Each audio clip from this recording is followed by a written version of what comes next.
Hello everyone and welcome to my YouTube channel Saral study circle. आज का हमारा topic है लोकतांत्रिक पुनरुत्थान। ठीक है, वीडियो को स्टार्ट करने से पहले आप चैनल को सब्सक्राइब करें, वीडियो को लाइक और शेयर करें, कमेंट करें। अगर आपने अभी तक हमारे चैनल को सब्सक्राइब नहीं करा तो जल्द से जल्द करें और नोटिफिकेशन बेल को प्रेस भी करें साथ के साथ।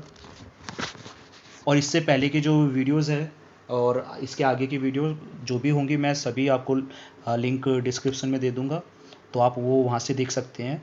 और अगर आपको इसकी पीडीएफ अगर आपको चाहिए तो आप मुझे कमेंट कर सकते हैं। ठीक है, तो मैं आपको कैसे प्रोवाइड होगी वो मैं आपको बता दूंगा। ठीक है, और साथ के साथ आप हमारी पीछे की वीडियो भी देख सकते हैं और लेटेस्ट अपडेट के लिए हमारे साथ कनेक्ट रहे नोटिफिकेशन बेल को प्रेस करके। चलिए, ज़्यादा समय व्यतीत ना करें और आगे बढ़ते हैं। देखिए, लोकतांत्रिक पुनरुत्थान में हमें क्या क्या पढ़ना है। जयप्रकाश नारायण और समग्र क्रांति, राम मनोहर लोहिया और समाजवाद, पंडित दीनदयाल उपाध्याय और एकात्मक मानववाद, राष्ट्रीय आपातकाल, लोकतांत्रिक अभ्युत्थान, वयस्क और पिछड़े और युवाओं की भागीदारी, इन सभी के बारे में आज हम पढ़ेंगे। ठीक है, तो जल्द से जल्द चैनल को सब्सक्राइब करें और हमारे साथ जल्दी से जल्दी जुड़े। ठीक है, तो जयप्रकाश नारायण तथा समग्र क्रांति। जयप्रकाश नारायण अपने 3 प्रमुख योगदानों के लिए जाने जाते हैं: भ्रष्टाचार विरोध संघर्ष, सामुदायिक समाजवाद का सिद्धांत और समग्र क्रांति के प्रवक्ता। तो जयप्रकाश नारायण जी जो हैं वो 3 योगदान के लिए मुख्य रूप से जाने जाते हैं, जो कि उनके बहुत ज़्यादा महत्वपूर्ण योगदान है भारत में। तो वो कौन से हैं? भ्रष्टाचार के जो विरोध संघर्ष किया गया है, सामुदायिक समाजवाद का सिद्धांत और समग्र क्रांति के प्रवक्ता। ठीक है, इनमें इनका सबसे बड़ा महत्वपूर्ण योगदान है। अब स्वतंत्र उत्तर भारत में जयप्रकाश नारायण ऐसे प्रथम नेता थे जिन्होंने मुख्यतः गुजरात और बिहार में युवा सहभागिता द्वारा भ्रष्टाचार के विरुद्ध एक वृहत अभियान प्रारंभ किया। उन्होंने भ्रष्टाचार के विरुद्ध लोकपाल संस्था का पक्ष समर्थन किया। सामुदायिक समाजवाद का उनका सिद्धांत समुदाय, क्षेत्र एवं राष्ट्र के त्रिस्तरीय रूप में एक यथार्थ संघ का उदाहरण करते हुए भारत को समुदायों के एक समाज के रूप में दृष्टिगत करता है। ठीक है, फिर उपयुक्त सिद्धांतों पर आधारित अपने समग्र आंदोलन के माध्यम से जयप्रकाश नारायण व्यक्ति, समाज और राज्य के रूपांतरण का प्रतिपादन करते हैं। समग्र क्रांति के लिए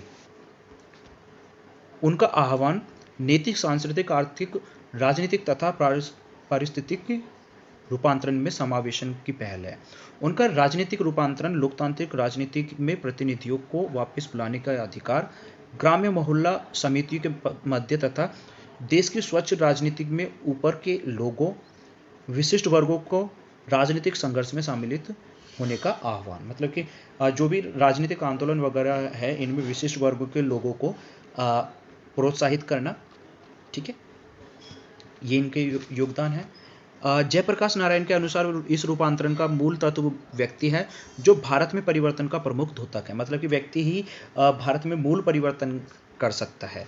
फिर इसके बाद में हम पढ़ते हैं राम मनोहर लोहिया जी और लोकतांत्रिक समाजवाद। राम मनोहर लोहिया भारत में समाजवाद के प्रमुख प्रतिपादकों में से एक प्रतिपादक रहे हैं। समाजवाद को लोकतंत्र में संबंध करते हुए उन्होंने लोकतांत्रिक समाजवाद के विचार का प्रतिपादन किया। लोहिया भारतीय समाज में पूंजीवादी तथा साम्यवाद दोनों को ही समान रूप से अप्रासंगिक मानते थे। उनके लोकतांत्रिक समाजवाद के 2 सिद्धांत थे: भोजन एवं शरण के रूप में आर्थिक उद्देश्य तथा लोकतंत्र एवं स्वतंत्रता के रूप में गैर आर्थिक उद्देश्य। लोहिया ने चौबोर्स राजनीति का प्रतिपादन किया, जिसमें उन्होंने राजनीति तथा समाजवाद के 4 स्तंभों का वर्णन किया जो परस्पर एक दूसरे से संबंध हैं। ये 4 स्तंभ कौन से हैं? केंद्र, क्षेत्र, जिला एवं ग्राम्य। मतलब ये आपस में एक दूसरे से जुड़े हुए हैं। इनके बिना सरकार नहीं चलेगी या इनके बिना कोई देश नहीं चलेगा। सकारात्मक कार्यवाही को प्रधानता देते हुए लोहिया का मत है कि यह सिद्धांत न केवल अशक्त लोगों के लिए होना चाहिए अपितु महिलाओं और गैर धार्मिक अल्पसंख्यकों को भी इसका लाभ मिलना चाहिए। ठीक है, ये लोहिया जी का मानना था।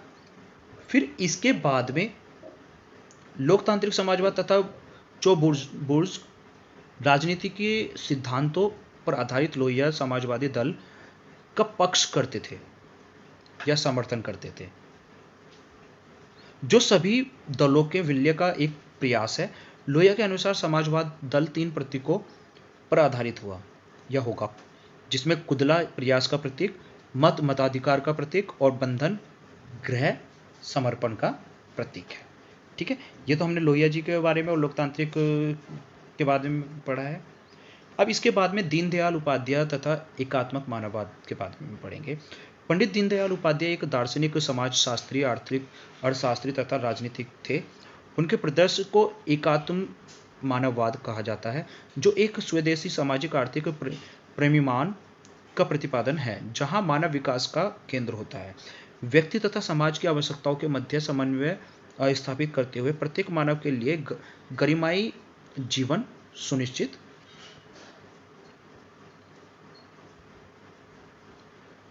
करना एकात्म मानववाद का उद्देश्य है। ठीक है, मतलब कि इनका मानना यह था कि एकात्म मानववाद को बढ़ावा दिया जाए। ठीक है, एकात्म मानववाद प्राकृतिक संसाधनों के समपोषित उपभोग का समर्थन करता है, जिससे इन संसाधनों की पूर्ण पूर्ति हो सके। यह न केवल राजनीतिक अपितु आर्थिक तथा सामाजिक लोकतंत्र एवं स्वतंत्रता को भी बढ़ावा देता है या बढ़ाता है, क्योंकि यह सिद्धांत विविधता का संवर्धन करता है। जैसे भारत जैसे विविध राष्ट्र के लिए यह श्रेष्ठ कर है, मतलब कि विविध राष्ट्र मतलब जिसमें विविधताएं, अलग अलग विविधताएं पाई जाती है। एकात्म मानववाद का दर्शन निम्न 3 सिद्धांतों पर आधारित है: समग्रता की प्रधानता, धर्म की सर्वोच्चता, समाज की स्वायत्तता। ठीक है, अब इसके बाद में पंडित दीनदयाल उपाध्याय पश्चिमी पूंजीवादी व्यक्तिवाद तथा मार्क्सवादी समाजवाद दोनों के विरोधी थे। उनके अनुसार पूंजीवादी तथा समाजवादी विचारधाराएं केवल मानव शरीर और मस्तिष्क की आवश्यकताओं पर ही बल देती है, अतः ये भौतिकवादी और उद्देश्य पर आधारित है, जबकि मानव समग्र विकास के लिए आध्यात्मिक विकास भी उतना ही आवश्यक है, जो पूंजीवादी समाजवाद दोनों में उपस्थित है। आंतरिक चेतना पवित्र मानवीय आत्मा पर आधारित है। अपने दर्शन जिसे चित्ती कहते हैं, दीनदयाल उपाध्याय एक वर्ग विहीन, जाति विहीन तथा संघर्ष मुक्त सामाजिक व्यवस्था की परिकल्पना करते हैं।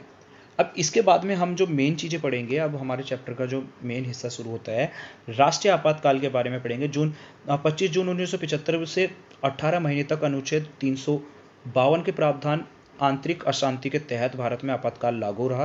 आपातकाल में देश की अखंडता व सुरक्षा को ध्यान में रखते हुए समस्त शक्तियां केंद्र सरकार को प्राप्त हो जाती है। तो मतलब जो आपातकाल की स्थिति में क्या होता है कि जो राष्ट्रपति शासन लग जाता है, जो भी निर्णय लेंगे वो राष्ट्रपति द्वारा लिए जाएंगे। ठीक है, तो 25 जून 1975 को 18 महीने के लिए अनुच्छेद 352 प्रावधान आंतरिक अशांति के तहत भारत में आपातकाल लगा। ठीक है, इसमें राष्ट्रपति शासन लगता है। आपातकाल के मुख्य कारण क्या थे कि आर्थिक कारक थे। गरीबी हटाओ का नारा कुछ खास नहीं कर पाया था। बांग्लादेश के संकट से भारत में की आर्थिक व्यवस्था पर भारी बोझ पड़ रहा था। ठीक है, फिर इसके बाद में अमेरिका ने भारत को हर तरह की सहायता देनी बंद की थी, मतलब बंद कर दी थी। ये सबसे बड़ी समस्याएं थी उस टाइम। फिर इसके बाद में देखिए, अंतर्राष्ट्रीय बाजार में तेल की कीमतों के बढ़ने से विभिन्न चीज़ों की कीमतें बहुत बढ़ गई थी। औद्योगिक विकास की दर बहुत कम हो गई। शहर एवं विकास ग्रामीण क्षेत्रों में बेरोजगारी बढ़ती जा रही थी, मतलब बहुत ज़्यादा मात्रा में बेरोजगारी बढ़ गई। सरकार ने खर्चे कम करने के लिए सरकारी कर्मचारियों का वेतन रोक दिया। छात्र आंदोलन शुरू हुए। फिर गुजरात के छात्रों ने खाद्यान्न, खाद्य तेल तथा अन्य आवश्यक वस्तुओं की बढ़ती हुई कीमतों तथा उच्च पदों पर व्याप्त भ्रष्टाचार के खिलाफ जनवरी 1974 में आंदोलन शुरू किया। फिर मार्च 1974 में बढ़ती हुई कीमतों, खाद्यान्न के अभाव, बेरोजगारी और भ्रष्टाचार के खिलाफ बिहार में भी छात्रों ने वो आंदोलन शुरू कर दिया। पहले तो ये गुजरात में हुआ और फिर उसके बाद में जो आंदोलन शुरू हुआ वो बिहार में भी हुआ। फिर इसके बाद में जो जयप्रकाश नारायण जी थे, ठीक है, उन्होंने इस आंदोलन का नेतृत्व 2 शर्तों पर स्वीकार किया। आंदोलन अहिंसक रहेगा, यह बिहार तक सीमित नहीं रहेगा अपितु राष्ट्रव्यापी होगा। सिर्फ एक राज्य तक नहीं रखना है, उसको पूरे देश में पहुंचाना है। जयप्रकाश नारायण ने संपूर्ण क्रांति द्वारा सच्चे लोकतंत्र की स्थापना की बात की थी। ठीक है। जेपी ने भारतीय जनसंघ कांग्रेस और भारतीय लोकदल सोशलिस्ट पार्टी जैसे गैर कांग्रेसी दल के समर्थन से संसद मार्च का नेतृत्व किया था। इंदिरा गांधी ने इस आंदोलन को अपने प्रति व्यक्तिगत विरोध से प्रेरित बताया था। फिर इसके बाद में जो दूसरा आंदोलन हुआ वो नक्सलवादी आंदोलन था। इसी अवधि में संसदीय राजनीति में विश्वास न रखने वाले कुछ मार्क्सवादी समूह की सक्रियता बढ़ी। इन समूहों ने मौजूदा राजनीतिक प्रणाली और पूंजीवादी व्यवस्था को समाप्त करने के लिए हथियार और राज्य विरोधी तरीकों का सहारा लिया। ठीक है। और फिर साथ में 1967 में मार्क्सवादी कम्युनिस्ट पार्टी के लोगों के नेतृत्व में पश्चिम बंगाल के दार्जिलिंग जिले के नक्सलवादी इलाके के किसानों ने हिंसक विद्रोह किया, जिसे नक्सलवादी आंदोलन के रूप में जाना जाता है। 1969 में चारू मजूमदार के नेतृत्व में सीपीआई मार्क्सवादी लेनिनवादी पार्टी का गठन किया गया। इस पार्टी ने क्रांति के गुरिल्ला युद्ध की रणनीति अपनाई। नक्सलवादियों ने धनी भूस्वामियों से बलपूर्वक जमीन छीनकर गरीबों और भूमिहीन लोगों को दी। वर्तमान में 9 राज्य के 100 से अधिक पिछड़े आदिवासी जिलों में नक्सलवादी हिंसा जारी है। ठीक है। अभी भी ये चलती रहती है हिंसा ये। ठीक है। तो इसके बाद में इनकी मांगे क्या थी कि इनके इलाकों के लोगों को उपज में हिस्सा, पट्टे की सुनिश्चित अवधि और उचित मजदूरी जैसे बुनियादी हक दिए जाए। मतलब कि उपज में हिस्सा इनको प्राप्त हो और फिर साथ में इनको जो पट्टे की जो सुनिश्चित अवधि है, मतलब समय जो होगा वो भी सुनिश्चित किया जाए और उचित मजदूरी दर इनको प्राप्त हो। ठीक है। जबरन मजदूरी, बाहरी लोगों द्वारा संसाधनों का दोहन तथा सूदखोरों द्वारा शोषण से इन लोगों को मुक्ति मिलनी चाहिए।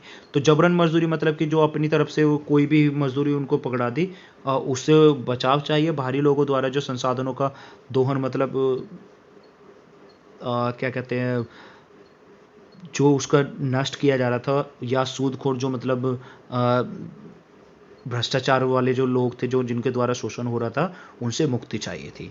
फिर इसके बाद में हमारा जो मतलब नेक्स्ट जो आंदोलन था वो रेल हड़ताल हुई थी। जॉर्ज फर्नांडीज के नेतृत्व में बनी राष्ट्रीय समिति ने रेलवे कर्मचारियों के सेवा तथा बोनस आदि से जुड़ी मांगों को लेकर 1974 में हड़ताल की थी। सरकार ने हड़ताल को असंवैधानिक घोषित किया, उनकी मांगें स्वीकार नहीं की। इससे मजदूरों, रेलवे कर्मचारियों, आम आदमी और व्यापारियों में सरकार के खिलाफ असंतोष पैदा हुआ। मतलब कि सरकार के खिलाफ हो गए लोग। फिर न्यायपालिका के संघर्ष में, अब न्यायपालिका के संघर्ष देखिए, न्यायपालिका के संघर्ष में क्या होगा, सरकार के मौलिक अधिकारों में कटौती, संपत्ति के अधिकार में काटछाट और नीति निर्देशक सिद्धांतों को मौलिक अधिकारों पर ज्यादा शक्ति देना जैसे प्रावधानों को सर्वोच्च न्यायालय ने निरस्त कर दिया। सरकार ने जे.एम. Sailed, KS. हेगड़े तथा ए.एन. ग्रोवर की वरिष्ठता की अनदेखी करके, मतलब जो उनकी अनदेखी करके क्या किया कि ए.एन. रे को सर्वोच्च न्यायालय का मुख्य न्यायाधीश नियुक्त किया। मतलब कि मुख्य न्यायाधीश जो होता है सर्वोच्च न्यायालय का, उसकी जो बनाने की जो मतलब योग्यता होती है वह सर्वोच्च न्यायालय का वरिष्ठ न्यायाधीश होना आवश्यक है, तभी वह बनता है।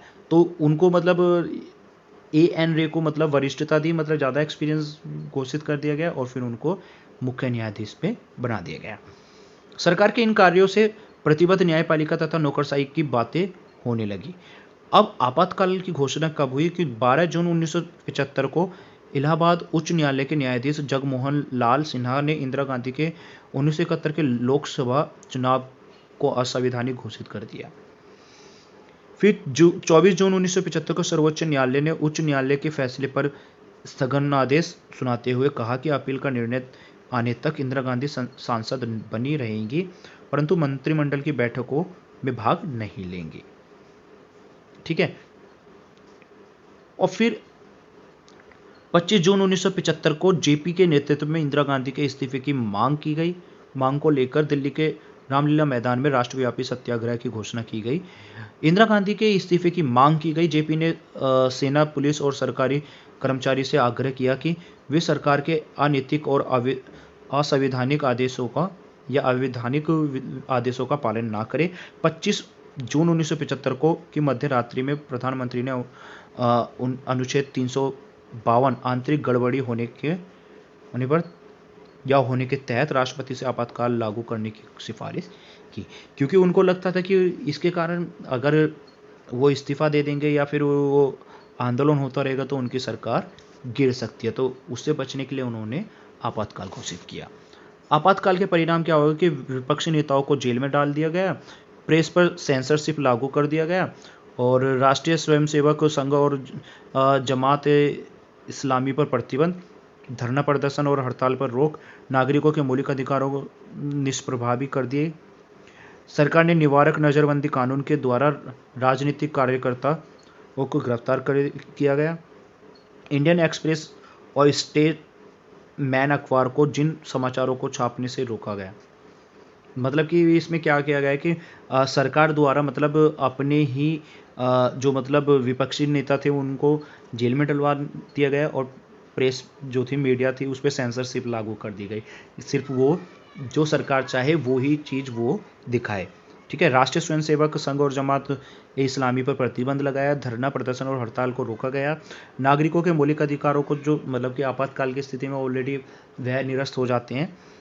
फिर सरकार के निवारक नजरबंदी कानून के द्वारा राजनीतिक कार्यकर्ताओं को गिरफ्तार करा गया। जो निवारक नजरबंदी कानून होता है जिसपे अगर कोई शक हो तो उसको वो सरकार या फिर कानून द्वारा उसको गिरफ्तार कर लिया जाता है। ठीक है। अब फिर ये क्या किया गया कि जो मतलब ये अखबार था वो खाली जगह में छोड़ देते थे।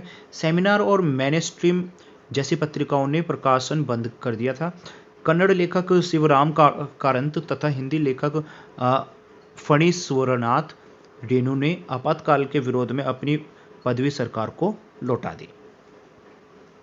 अब 42वें संविधान संशोधन 1976 द्वारा अनेक परिवर्तन किए गए जैसे प्रधानमंत्री, राष्ट्रपति और उपराष्ट्रपति पद के निर्वाचन को अदालत में चुनौती ना दे पाना तथा विधायिका के कार्यकाल को 5 साल से बढ़ाकर 6 वर्ष कर दिया गया।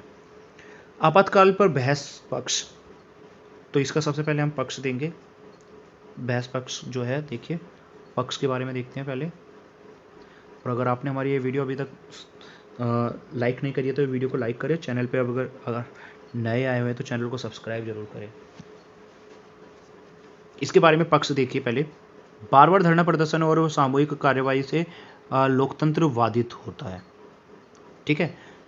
विरोधियों द्वारा गैर संसदीय राजनीति का सहारा लेना, सरकार के प्रगतिशील कार्यक्रमों में अड़चन पैदा करना, भारत की एकता के विरुद्ध अंतर्राष्ट्रीय साजिश रचना, इंदिरा गांधी द्वारा आपातकाल लागू करने के कदम का भारतीय कम्युनिस्ट पार्टी ने समर्थन किया।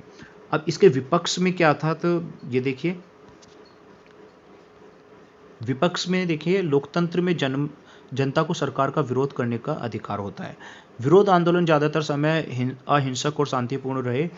गृह मंत्रालय ने उस समय कानून व्यवस्था की चिंता जाहिर नहीं की। संवैधानिक प्रावधानों का दुरुपयोग निजी स्वार्थ हेतु किया गया। तो मतलब एक तरीके से तानाशाही सरकार का उपयोग वहां पे किया गया। अब आपातकाल के दौरान किए गए कार्य क्या थे? 20 सूत्री कार्यक्रम में भूमि सुधार, भू पुनर्वितरण, खेती, हर मजदूरों के पारिश्रमिक पर पुनः विचार, प्रबंधन में कामगारों की भागीदारी, बंधुआ मजदूरी की समाप्ति आदि जनता की भलाई के कार्य शामिल थे। विरोधियों को निवारक नजरबंदी कानून के तहत बंदी बनाया गया। मौखिक आदेश से अखबारों के दफ्तरों की बिजली काट दी गई। दिल्ली में झुग्गी बस्तियों को हटाने तथा जबरन नसबंदी जैसे कार्य किए गए। ठीक है। अब बात करते हैं कि आपातकाल के जो सबक क्या थे। आपातकाल के दौरान भारतीय लोकतंत्र की ताकत और कमजोरियां उजागर हो गई थी, लेकिन जल्द ही कामकाज लोकतंत्र की राह पर लौट आया। इस प्रकार भारत से लोकतंत्र को विदा कर पाना बहुत कठिन है। आपातकाल की समाप्ति के बाद अदालतों ने व्यक्ति के नागरिक अधिकारों की रक्षा में सक्रिय भूमिका निभाई तथा इन अधिकारों की रक्षा के लिए कई संगठन अस्तित्व में आए। संविधान के आपातकाल प्रावधान में आंतरिक अशांति शब्द के स्थान पर सशस्त्र विद्रोह शब्द को जोड़ा गया। इसके साथ ही आपातकाल की घोषणा की सलाह मंत्री परिषद राष्ट्रपति को लिखित में देगी। ठीक है। फिर आपातकाल में शासक दल में ने पुलिस तथा प्रशासन को अपना राजनीतिक औजार बनाकर इस्तेमाल किया था। ये संस्थाएं स्वतंत्र रूप से कार्य नहीं कर पाई थी। ठीक है। तो ये सबक इनको आपातकाल में भी प्राप्त हुए थे सरकार को। आपातकाल के बाद में जो राजनीति थी, जनवरी 1977 में विपक्षी पार्टियों ने मिलकर जनता पार्टी का गठन किया। कांग्रेस नेता बाबू जगजीवन राम ने कांग्रेस फॉर डेमोक्रेसी दल का गठन किया, जो बाद में जनता पार्टी में शामिल हो गए। जनता पार्टी ने आपातकाल में की ज्यादतियों को मुद्दा बनाकर चुनावों को उस पर जनमत संग्रह का रूप दिया। 1977 चुनाव में कांग्रेस को लोकसभा में 154 सीट तथा जनता पार्टी और उसके सहयोगी दल को 330 सीट मिली। आपातकाल का प्रभाव उत्तर भारत में अधिक होने के कारण 1977 के चुनाव में कांग्रेस को उत्तर भारत में ना के बराबर सीट प्राप्त हुई। जनता पार्टी की सरकार में मोरारजी देसाई प्रधानमंत्री तथा चरण सिंह व जगजीवन राम 2 उप प्रधानमंत्री बने। जनता पार्टी के पक्ष किसी दिशा नेतृत्व व एक साझे कार्यक्रम के अभाव में यह सरकार जल्दी गिर गई। तो ये सरकार ज़्यादा समय चल नहीं पाई क्योंकि गठबंधन की सरकार थी एक तरीके से ये। ठीक है। फिर इसके बाद में 1980 के लोकसभा चुनाव में कांग्रेस 353 सीटें हासिल करके विरोधियों को करारी शिकस्त दी, मतलब कि करारी हार दी। और साथ ही शाह आयोग आपातकाल की जांच के लिए जनता पार्टी की सरकार द्वारा मई 1977 में सर्वोच्च न्यायालय के पूर्व मुख्य न्यायाधीश जे.सी. शाह की अध्यक्षता में एक जांच आयोग की नियुक्ति की गई। शाह आयोग द्वारा एकत्र किए गए प्रमाणिक तथ्य थे। आपातकाल की घोषणा का निर्णय केवल प्रधानमंत्री का था। समाचार पत्रों के कार्यालयों की बिजली बंद करना पूर्णतः अनुचित था। प्रधानमंत्री के निर्देश पर अनेक विपक्षी राजनीतिक नेताओं की गिरफ्तारी गैरकानूनी थी। ठीक है। फिर इसके बाद में मीशा का दुरुपयोग किया गया। ठीक है। ये सभी जो प्रमाणिक तथ्य थे, मतलब जो फैक्ट थे, वो हैं। साथ ही कुछ लोगों ने आधिकारिक पद पर ना होते हुए भी सरकारी कामकाज में हस्तक्षेप किया था। ठीक है।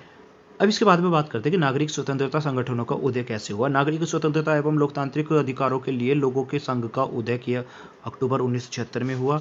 इन संगठनों ने न केवल आपातकाल बल्कि सामान्य परिस्थितियों में भी लोगों को अपने अधिकारों के प्रति सतर्क रहने के लिए कहा। 1980 में नागरिक स्वतंत्रता एवं लोकतांत्रिक अधिकारों के लिए लोगों के संघ का नाम बदलकर नागरिक स्वतंत्रताओं के लिए लोगों का संघ रख दिया गया। गरीबी, सहभागिता, लोकतांत्रिकरण तथा निष्पक्षता से संबंधित चिंताओं के संदर्भ में भारतीय नागरिक स्वतंत्रता संगठन CLOS ने अनेक क्षेत्रों में संगठित होकर कार्य करना प्रारंभ किया, मतलब शुरू किया। ठीक है।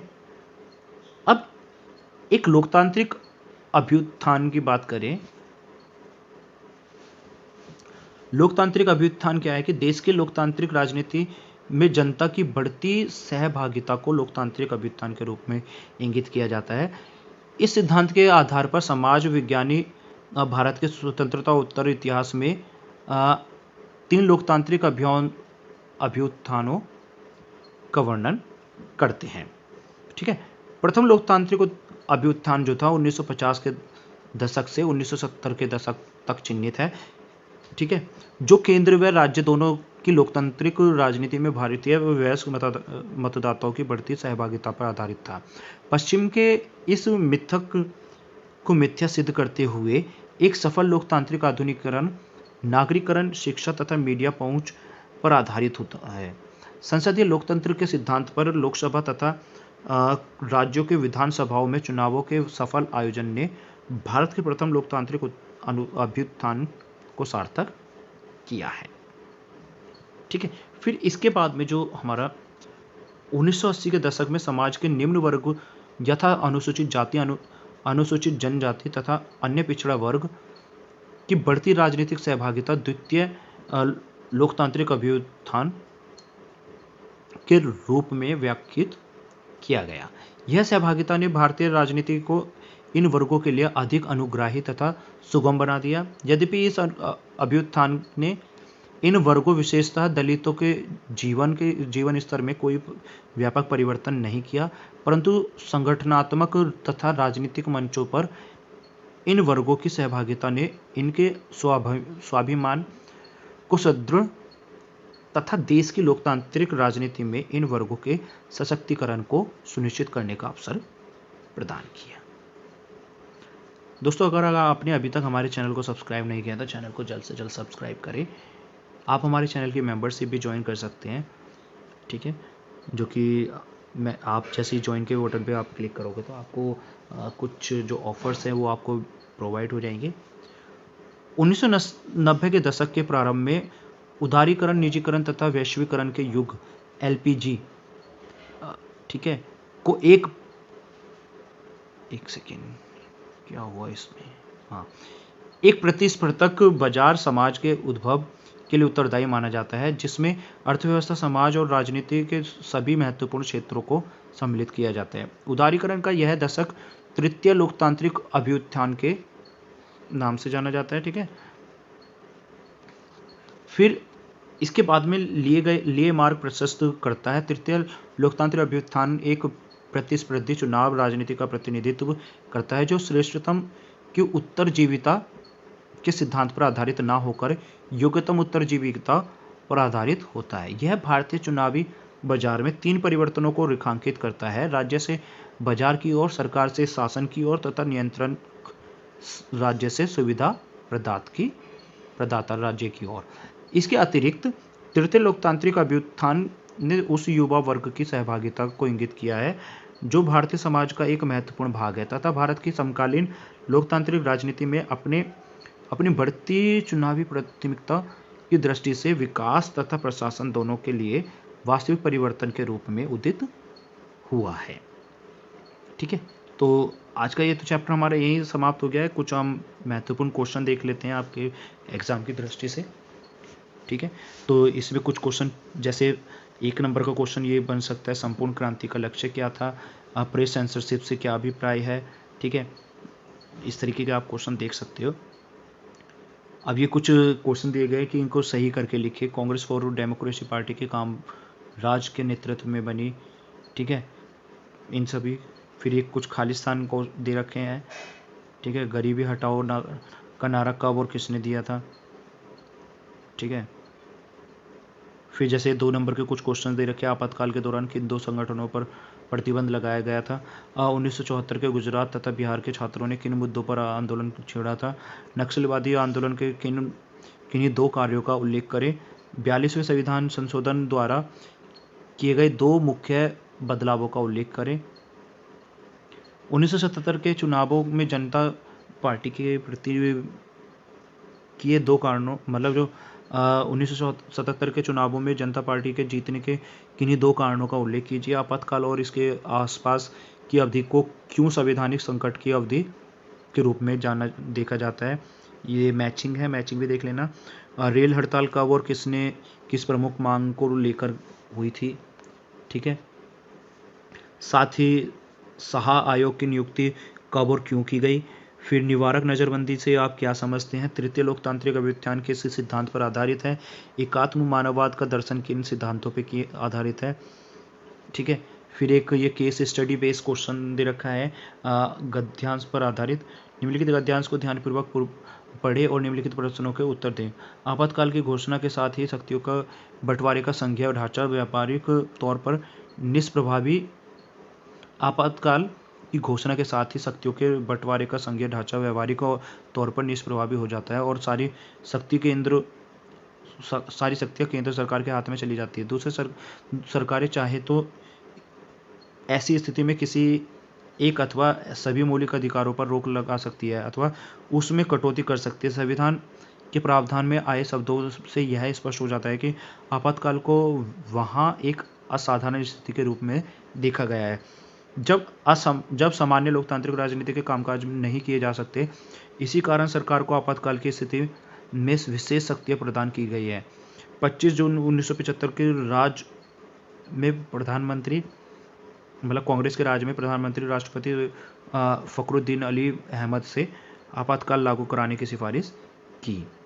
ठीक है, तो इस प्रकार से आपातकाल लगा, जिसमें राष्ट्रपति ने तुरंत उद्घोषणा कर दी। आधी रात के बाद सभी बड़े अखबारों के दफ्तर की बिजली काट दी गई।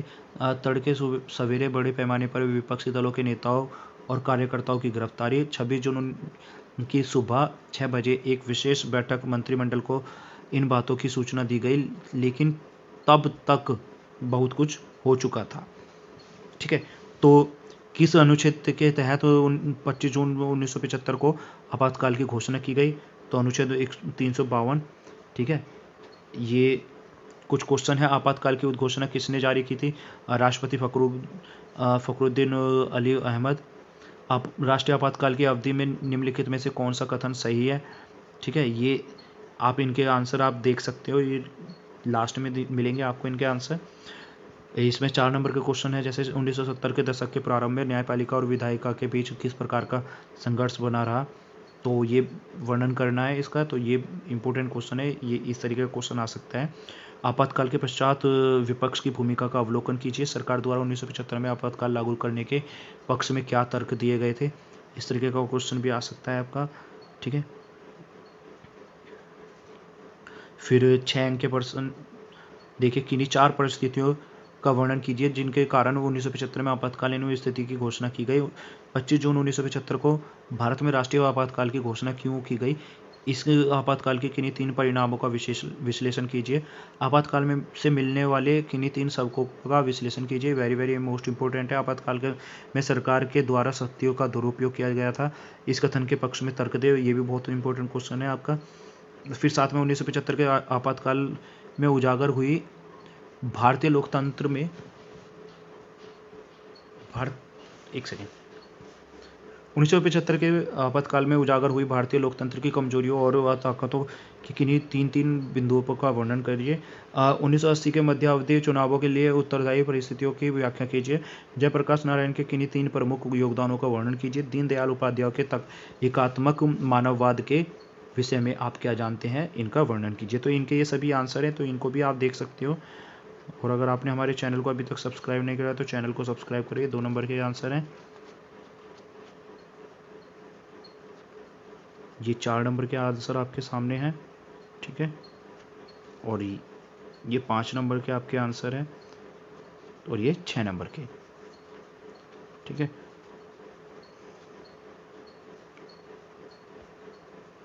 स्मरणीय बिंदु जो है ये आपके अभी जो पॉइंट्स पढ़ाए गए थे ये सभी होंगे। और इसके बाद की वीडियो देखने के लिए आप हमारे चैनल से कनेक्ट हो जाएं और चैनल को सब्सक्राइब करें, वीडियो को लाइक करें, शेयर करें, नोटिफिकेशन बेल को प्रेस करें। और साथ ही साथ आप हमारे चैनल की मेंबरशिप भी आप ज्वाइन कर सकते हैं, जो कि 29 रुपये से स्टार्ट है। और अगर आपको हमारे से कोई भी किसी भी प्रकार का प्रश्न या कोई भी डाउट आपका हो तो आप हमें कमेंट कर सकते हैं। तो आज की वीडियो को हम यहीं समाप्त करते हैं। Thank you for watching this video. Thank you so much.